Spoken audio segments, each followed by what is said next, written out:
Hi hello friends, எல்லோரும் எப்படி இருக்கீங்க? எல்லாருமே நல்லா இருக்கீங்கன்னு நம்புகிறேன். நானுமே இங்கே ரொம்ப சூப்பராக இருக்குங்க. என்னோடய சேனலை சப்ஸ்கிரைப் பண்ண எல்லா ஃப்ரெண்ட்ஸுக்குமே ரொம்ப நன்றி. இந்த விலாக் வந்து தீபாவளி அன்னைக்கு எடுத்த விலாக் தான். அன்றைக்கி நான் எப்படி செலிப்ரேட் பண்ணேன், என்ன சமைச்சேன், எப்படி சாமி கும்பிட்டேன், இதெல்லாம் தான் நம்ம இந்த வீடியோவில் பார்க்க போகிறோம். காலையில் ஒரு 7 o'clock அப்படி எழுந்திரிச்சு வாசல்லாம் தெளிச்சிட்டு கோலம் போட்டாச்சு. எல்லாம் கலரெல்லாம் நல்லா போட்டு நல்லா பெரிய கோலமாக போட்டாச்சுங்க. நானும் எங்கள் நாத்தனாருமா சேர்ந்து தான் அந்த கோலமும் போட்டிருந்தோம். அப்படியே குளிச்சுட்டு வந்துட்டு என்னெல்லாம் ஊற வைக்கணுமோ அது எல்லாமே ஊற வச்சாச்சு. பாகு எடுக்கிறதுக்கு அரிசியுமே ஊற வச்சுட்டேன். வடைக்கு எல்லாத்துக்கும் அப்படி பருப்பு போட்டுடலான்ட்டு அதை தான் போட்டுட்ருந்தேன். அரிசியுமே நல்லா ஊறிடுச்சு. ஊறினதுக்கப்புறமா காய வச்சாச்சு அரிசியை. இந்த அரிசி ரொம்ப காயக்கூடாது, கொஞ்சம் ஈரப்பதம் இருக்கும்போதே அரைச்சிடணும். அதனால் அதை காய வச்சு எடுத்தாச்சு. அப்படியே நாத்தனார் காய்கறி எல்லாமே கட் பண்ணி கொடுத்துட்டாங்க. இந்த மாதிரி காய்கறி கட் பண்ணுற வேலை எல்லாமே ரெடி பண்ணுறது எல்லாமே அவங்க தான் பண்ணிகிட்டு இருந்தாங்க. ஒரு 10:30க்குள்ளெல்லாம் பாகு எடுக்கணுன்றதுக்காக பாகு பாத்திரமும் ரெடி பண்ணிகிட்டு இருந்தேன். இந்த பாகு பாத்திரம் பார்த்திங்கன்னா எங்கள் மாமியாரோட தான். அப்போல்லாம் வந்து அடுப்பில் தான் அதர்சமே சுடுவாங்களாம். அதனால தான் இது வந்து அடியில் அவ்வளோ கருப்பாக இருக்குது. இப்போல்லாம் நாங்கள் வந்து கேஸில் தாங்க செய்கிறோம். அப்போது எங்கள் பாட்டி இருக்கும்போது எங்கள் மாமியார் செய்யும் போதெல்லாம் அடுப்பில் வச்சு எடுப்பாங்களாம். அரிசியுமே கொஞ்சமாக ஊற வச்சதால் வீட்லேயே அரிசி மிக்சியில் போட்டு அரைச்சி எடுத்துட்டேன். வீட்லேயே அரைக்கிறதால ஜல்லடை பிடிச்சாதான் நல்லா நைஸாக இருக்கும்னுட்டு ஜல்லடையுமே பிடிச்சிட்டேன். அப்படியே பாகு பாத்திரத்தை வச்சு வெல்லம்லாம் போட்டு பாகுமே எடுக்க ஆரம்பிச்சிட்டேன். இதில் வந்து சுக்கு பொடி அப்புறம் ஏலக்காய் தூள் எல்லாமே போடுவாங்களாம். ஆனால் நான் வெறும் ஏலக்காய் தூள் மட்டும்தான் போட்டிருந்தேன்.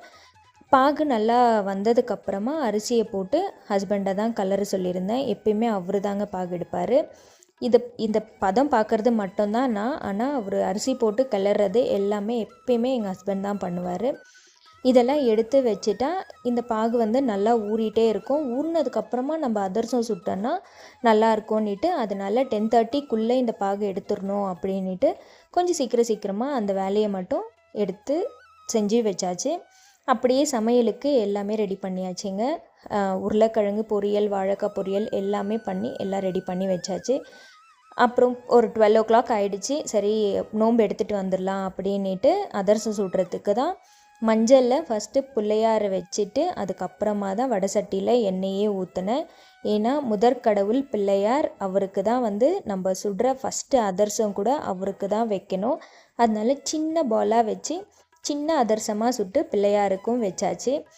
எப்பயுமே இது வந்து எங்கள் வீட்டு வழக்கங்க. நாங்கள் வந்து எண்ணிக்கையில் வைக்க மாட்டோம். எங்கள் அம்மா வீட்டில் வந்து எண்ணிக்கை தான் 21 அதிரசம் எது வச்சாலுமே 21 21 வச்சு தான் அவங்க கும்பிடுவாங்க. ஆனால் எங்கள் வீட்டில் அந்த மாதிரி இல்லை. நாங்கள் எத்தனை பேர் இருக்கோமோ அத்தனை மட்டும் சுட்டு வச்சு பாகு எடுத்துட்டு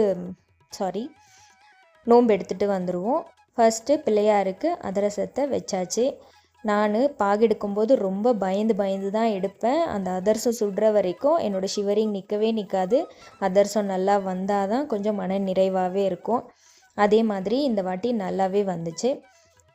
அப்புறம் நோன்பு தட்டுக்கு எங்கள் நாத்தனார் எல்லாமே ரெடி பண்ணிகிட்டு இருந்தாங்க. பழம் எல்லாமே கழுவி வச்சுட்டாங்க. எங்கள் வீட்டில் வந்து அப்போன்னுட்டு ஒன்று சுடுவாங்க. பாவெல்லாம் எடுத்துட்டு அந்த மாவு எல்லாமே முடிஞ்சதுக்கப்புறமா அதெல்லாம் ஃபுல்லாக கொஞ்சமாக பால் ஊற்றி நல்லா கழுவி முந்திரியெல்லாம் வறுத்து போட்டு ஒரு தோசை மாதிரி சுட்டு வைப்போம். அப்படியே நோம்பிட்டோம் வந்தாச்சு. வந்ததுக்கப்புறம் வீட்டில் இலை போட்டு சாமியுமே கும்பிட்டோம். ரொம்ப நிறைவாக இருந்துச்சு. அன்றைக்கி அம்மா எங்கள் நாத்தனார் எல்லாருமே வந்திருந்தாங்க. எல்லாருமா சேர்ந்து நல்லபடியாக சாமியும் கும்பிட்டோம். ஈவினிங் போல் வெளியில் விளக்கெல்லாம் வச்சுட்டு வீட்டை வந்து ரொம்ப வெளிச்சமாக ஆக்கியாச்சு. ரொம்ப அழகாக இருந்தது அன்றைக்கி. அதுக்கப்புறம் எனக்கு ஒரு ஃபங்க்ஷன் போக வேண்டிய வேலை இருந்தது. போயிட்டு வந்ததுக்கப்புறமா பசங்க எல்லாருமே சேர்ந்து பட்டாசு வைக்கவும் ஆரம்பித்தாங்க. பட்டாசு வைக்கிறது வந்து இப்போல்லாம் எனக்கு ரொம்ப பயம். அதனால் நான் வந்து பட்டாசுலாம் அவ்வளோவா வைக்கிறதே இல்லை. வெறும் சின்னதாக சுறுசுறாபத்தி அதுதான்.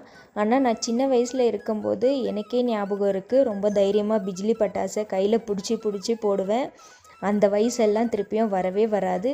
ரொம்ப குட்டி குழந்தையாக இருக்கும்போது பயமாக இருக்கும். மிடில் ஏஜில் ரொம்ப தைரியமாக இருப்போம். ஆனால் இப்போது கொஞ்சம் பயம்தான். எனக்கு ரொம்பவே பயந்தாங்க. பசங்க எல்லாருமா சேர்ந்து எங்கள் நாத்தனார் பசங்க வந்து பெரிய பசங்களாக இருக்கவே அவங்க வந்து என் பையனையும் எங்கள் தம்பி பையனையும் வச்சு பட்டாசு வச்சாங்க.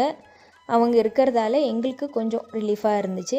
ஹஸ்பண்டுமே தைரியமாக வைப்பார், ஆனால் எங்களுக்கெல்லாம் ரொம்ப பயம்.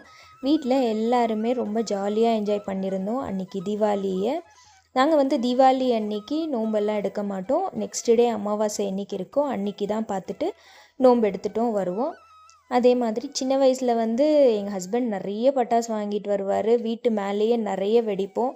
ஆனால் இப்போல்லாம் அவ்வளோவெல்லாம் வாங்குறதும் இல்லை. 2 பாக்ஸு அது மட்டும் காலி பண்ணியாச்சு. அது எல்லாம் முடிஞ்சதுக்கப்புறமா அம்மா அவங்க வீட்டிலேருந்து எனக்கு மஞ்சள் குங்குமம் கொடுப்பாங்க. அதுதான் அவங்க எல்லாமே எடுத்துகிட்டு கொடுத்துருந்தாங்க. எப்பயுமே அம்மா வீட்டு சீருன்னு சொல்லுவாங்க இல்லையா, இது எப்பயுமே வருஷம் வருஷம் கண்டிப்பாக வந்துடும். ரொம்ப நல்லாயிருக்கும். ரொம்ப ஜாலியாக இருந்துச்சு. அன்றைக்கி டே ரொம்ப ஹாப்பியாக இருந்துச்சு. அம்மா வீட்டிலேருந்து வருஷத்துக்கு ஒரு வாட்டி வந்தாலுமே ரொம்ப ஹாப்பி தானே. நானுமே எங்கள் நாத்தனாருங்களுக்கெலாம் கொடுக்கணும். இன்னும் ஒன்றுமே கொடுக்கல. இதுக்கு மேலே தான் அதிரசம்லாம் சுட்டு எடுத்துகிட்டு போய் அவங்களுக்கு கொடுத்துட்டு வரணும். அப்படியே இருந்த மாவில் ஃபுல்லாக அதிரசம் எல்லாமே சுட்டு எடுத்தாச்சு. நான் சுட்ட அதிரசம் இப்படி தான் இருந்துச்சு. நீங்கள்லாம் எப்படி சுட்டிங்கன்றதையும் கமெண்ட்டில் ஷேர் பண்ணுங்கள். இந்த விலாகோட எண்டுக்குமே வந்தாச்சு. இந்த விலாக் பிடிச்சிருந்தா லைக் பண்ணுங்கள், ஷேர் பண்ணுங்கள், கமெண்ட் பண்ணுங்கள். மறக்காமல் சப்ஸ்கிரைப் பண்ணிவிடுங்க. எல்லாருமே ஹாப்பியாக ஹெல்த்தியாக ஜாலியாக இருங்க. பாய்.